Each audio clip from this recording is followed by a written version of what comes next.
Vel cumure, vel subtecto. That kind of ruined my intro. Vel cumure, vel subtecto, dapem tuam iam detrecto, quovis loco tuum pernam, semper ova tua spernam, non mi placent opincerna, virent ova, virent berna.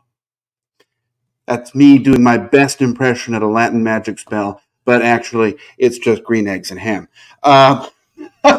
Anyway, hello there, friends and sane persons, and welcome to another episode of Wednesday Whimsy. My name is Kyle, and Wednesday Whimsy is a short show I do every Wednesday evening where I talk about a board game topic, a top 10, some sort of a board game related item, and kind of tell you what I'm thinking about it. No real agenda here, just for fun. Recently, as in, I guess it was Sunday morning my time, we did, Ilya and I did a top five from me, five from him, on our sort of Würfel cast show, and we were talking about older games that we wanted to get back to the table. And so, as a part of that, what it's really been getting me thinking about some older games that I haven't talked about for a while, thought about for a while, and as I was getting ready for that list, I went through my game closet and just kind of looked at some games and sort of made a list of some games that I haven't thought about for a while, and one game just stood out to me. And this was a game that, when I played it, when it first came out, which was several years ago now, 2019 it looks like, which is enough years, I had mixed thoughts about it, but over the intervening years, a newer variant had come out, and I'd always been meaning to try it. And so finally, I just, this sort of a topic got me ready to sort of play the game again, got it out, played it. Anyway, that game is called Sanctum, hence the Latin chanting, summoning a demon or whatever. This is from Czech Games Edition. I think it was probably a flop for them. I don't know that it got all the best reviews or all the greatest buzz. It might also have been that it came out in 2019, and I don't know. And maybe there were distribution issues. Who knows? But what the game is an interesting game. We're going to talk about it. We'll talk about what it's about, how does it work, and then sort of some of the good and the bad about it, and I'll tell you my final thoughts. So what is Sanctum? So in this game, this is not a cooperative game, and you are a hero, and you are going through, let's call it a dungeon. You're going through some sort of a landscape, and you are trying to reach the Demon King's cathedral, and there you will engage him in battle, and you will hopefully beat him, and then whoever beats him the best is going to be the winner. Really, your kind of life is kind of the points in the game. You start with 10, and whoever beats the Demon King and has the most life points is going to be the winner. Now that sounds, this is not the same version that I have. Anyway, but that's what it is. And what you're really doing, though, is you are this hero, and you are going to be fighting demons by rolling dice and upgrading yourself, unlocking special abilities, and preparing yourself to kind of use those special abilities in the final battle. That's kind of what it is. It's one of those video games. The cover looks like Diablo, which I haven't played, but sort of that style of game where you're going into an infernal atmosphere and fighting off demons and trying to beat some sort of a big bad. And that's what the game's about. So how does it work? Well, the game itself is pretty straightforward in terms of the rules. I'm wondering if I can find a better picture, not just painted minis, but you're going to have this board. And this is actually a pretty good image of the board here.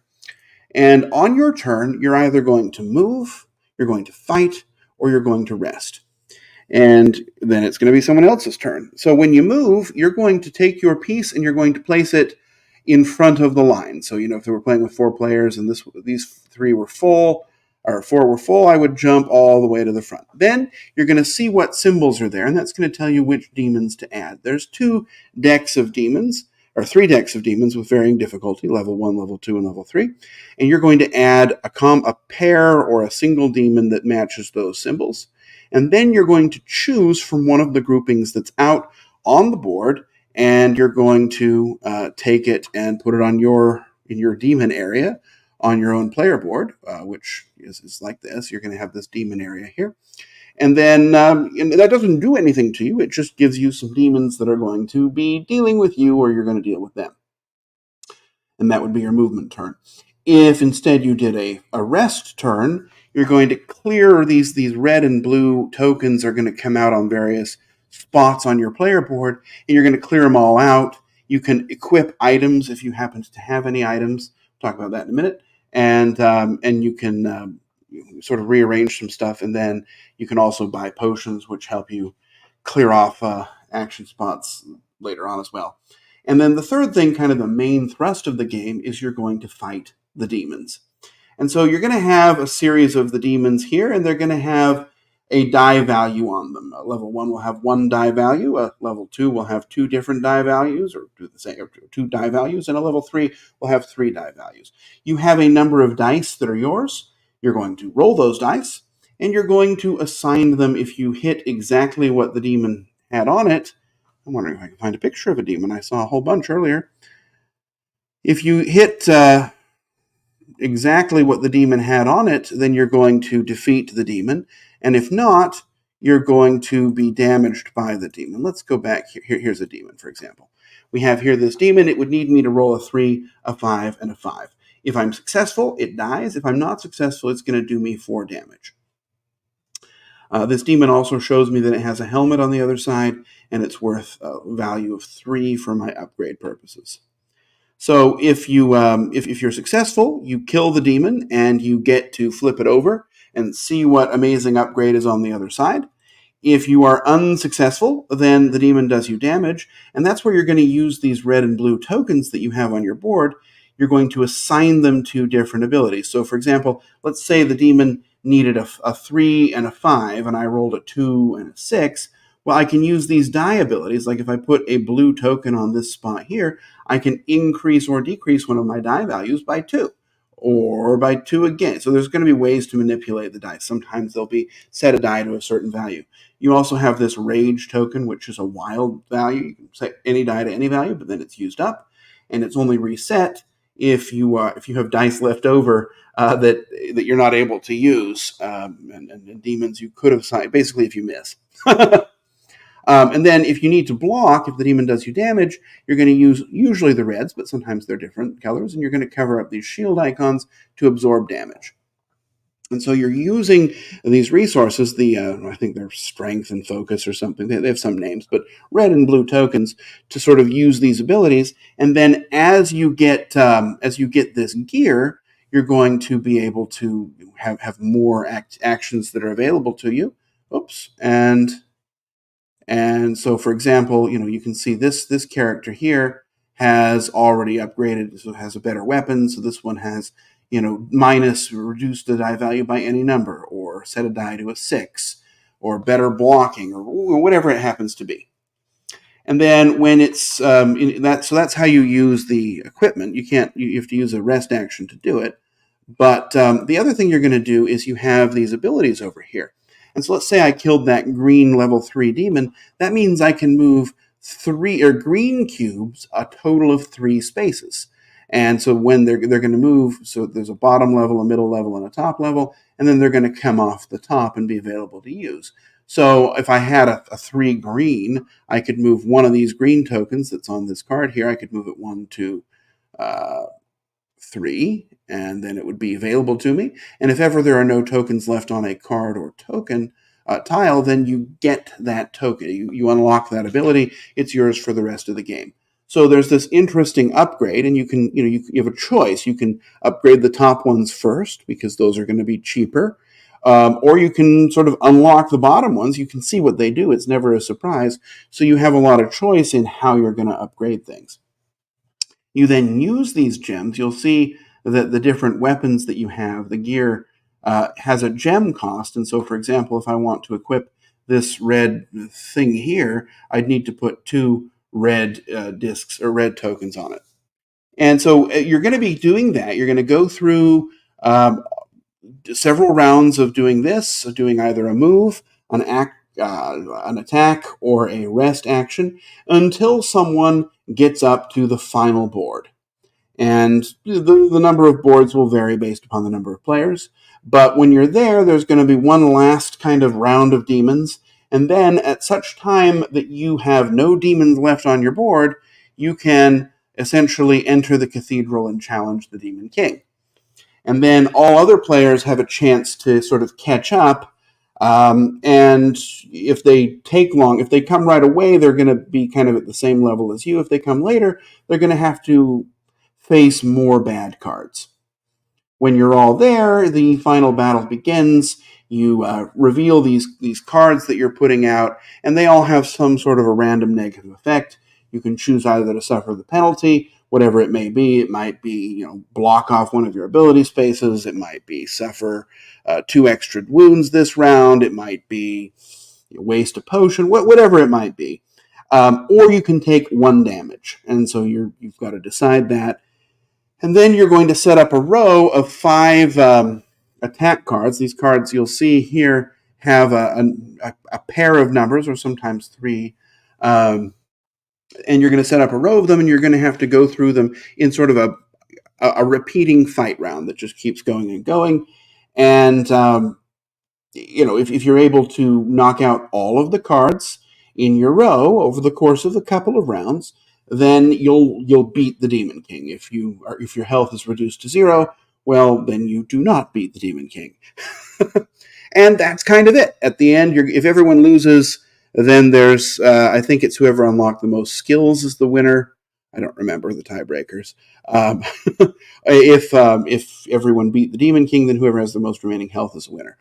And that's how you play the game. So let's talk now about sort of what makes the game special and what's less special about it. So what makes the game special? I will say that 90% of this game is really fun. That whole concept of, you've got this tree of upgrades, and I didn't mention it, but there are 4 different characters. Whichever color you end up with, it'll have different abilities, and they play fairly differently. Like one of them is all about, setting dice to a certain value before the fight starts, while another one is all about sort of taking damage, but doing damage back. And, there's just different characters. There's only 4 in the game, but there are 4 different ones. And so that part of sort of deciding which upgrades you want to take and getting the gems right so that you can equip certain special abilities, that's all fascinating. It's lots of fun. I find, it's an interesting puzzle, and it's a changing puzzle every game because you're going to have access to different things based upon the demons you face, based upon the weapons that are available. Lots of different kind of levers to pull. And I find that sort of character upgrade system really interesting. I would love to see it in another game. The game itself is actually pretty fast. As a 2-player game, it's lightning fast. I guess, players can drag it out. The sort of end game is determined after a certain number of move actions, essentially is what it's going to be. But there's not really a point to waiting. You're going to want to be moving. You're going to want to be facing demons so that you can get the upgrades. The difficulty of the demons ramps up nicely at about the same rate that you get access to new abilities, so there's a lot of fun there. So it's not fast. The rules themselves, other than the final fight, and we're going to talk about that in a minute, other than the final fight, the rules are really simple. Each player has a very clear player aid that tells you all of the phases of a turn. On the other side, it tells you what your special skills do and answers a couple of FAQs. I haven't had to look anything up online. I think the rules are easy. I think the theme is it's going to be one for video game people. I'm not really a video game person. I enjoy them, but I've never played sort of the type of game that this is based on. But I think if you already had a connection with that theme, this would be an easy sell to you. And even if you don't, I find the sort of mechanisms of the game to be so fascinating, and it really just doesn't feel like anything else. I love upgrading that character. It's just so much fun. The combat system, super simple. Activating the little abilities is very easy. You might say, well, if you get lucky, you're going to do better, but not really. You only have a couple of dice, and if you get hit a lot, like if you use up all of your resources for modifying dice and blocking damage, well, you just take a rest and it all comes back, and that's when you can change your equipment out. And so, it's something you're going to want to do anyway. Whether it happens one turn earlier or later, I don't think it's really going to matter. It's just a really interesting system, and like I said, it just doesn't feel like anything else. We're going to talk about this under final rating, but it's also fantastic solo. Let's talk about the but. And there's really just one big but here, and that is that the end of the game, the battle against against the Demon King, and the way you determine a winner is really kind of underwhelming. It feels like someone had a great idea for a game, and then said, "Well, we've got to have something to end it, something climactic to end it." And the ending is just not very satisfying. I mean, you're kind of using the character you've built up, but it's those flipping those cards is kind of random. Using your abilities and kind of fighting off the cards in the line of the Demon King's health, that's fine, but it can feel random, and it can feel kind of underwhelming. It's like, okay, I had 3 more fight turns at the end of the game. I managed to survive. I didn't manage to survive. There's no upgrade, or I guess the things that's like, I loved the sort of upgrade system, and the last sort of phase of the game, the final chapter, is just the dice rolling without any of that intervening upgrade, and I just don't think that's very much fun as a multiplayer game. Also, whoever has the most health, okay, that means if you take any damage, you're essentially sacrificing a point, and that's just not very much fun. I mean, you might choose to suffer a damage because you got a random card that you didn't want to deal with the penalty. And so, you beat the Demon King, but you didn't win because someone else took one less damage than you. It's just a very boring way to decide a victor. I wish there were, some sort of point system, or just say it's cooperative, or something like that, that made the end of the game more interesting. So it's a big but it's only one thing. There's only that one thing that's really wrong with the game, is that the ending's underwhelming. So let's talk about my final rating. This is a game that I have a bit of a history with. Like I mentioned at the beginning, when it came out, I was really excited by it. I thought that I read the rules; it sounded really interesting, and that end game, it never got off the ground for me. The end of the game was bad enough that it took it down to maybe a 6, maybe a 6.5, 7 out of 10 for me. And then I found the solo version. So in the solo game, it's basically it's the same game. All the rules are the same. The final fight is triggered a little bit differently to encourage you to be more efficient during the game. You'll suffer more of those negative kind of random cards if you take longer. But as a solo game, it's really fascinating. It's challenging. I've lost and I've won about half the time each, which is a good average. And it's the final fight is the same, but because you're not competing with some sort of a bogus health mechanism, it's tense, right? Am I going to beat this, or am I not? And so this is a game where, when I discovered the solo, I was like, I heard about the solo, and I was like, well, I don't want to print and play, because I knew it was a print and play. Really, it's just a 3-page rule sheet. That's all it is. Everything you need to play is in the box, which is fantastic.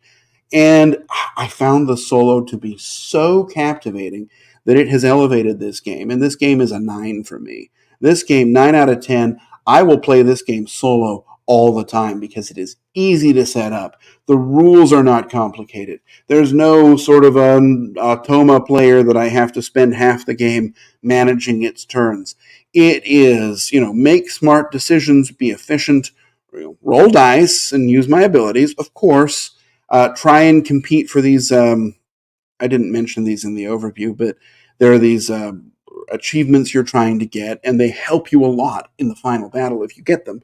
So you're trying to sort of make sure you can get them all, and then do that as quickly as possible so you don't end up in hell when the Demon King comes out.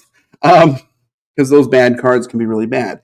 And I find that if I am playing just by myself, I love every bit of the game. That kind of a boring final battle in a multiplayer game becomes a tense competition and a nail-biting rush to the finish to see if I'm going to win or lose. I think this should have been designed as a solo game, honestly. So I would love to see the sort of character progression put into a different game with a different ending, sort of that would be a great dungeon crawl, where there were maybe, look, I'm not going to redesign the game for the guy, but I would love to see that mechanism come again because it's really interesting. But this game for me, I think I might only ever play it solo from now on.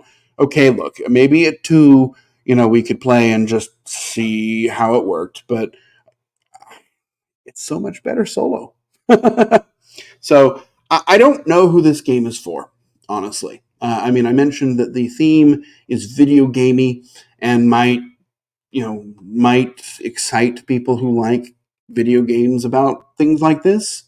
The mechanisms are, Euro-y enough that they might attract some people, but then again, the end game is underwhelming. I just don't know who this is for, other than that it is definitely for me, because I love this as a solo experience. Anyway, so I'm glad I came back to it. I'm glad I hung on to it. Every time I thought about getting rid of it, I thought, well, maybe I'm going to give it another chance. I liked so much of the game. I just hated the ending. And now there's a new way to play, and it solves the problem I had with it and keeps absolutely everything that I liked. And it's just great. It's probably not for you, but it's definitely for me. Anyway, that's all I'm going to say about Sanctum this time. Come back again next week where I'll be talking about, something else. Not sure what it is yet, but hopefully something fun. And until then, I'm going to wish you safe travels and courage when you need it. And I'll see you back next time on another episode of Wednesday Whimsy. Bye-bye.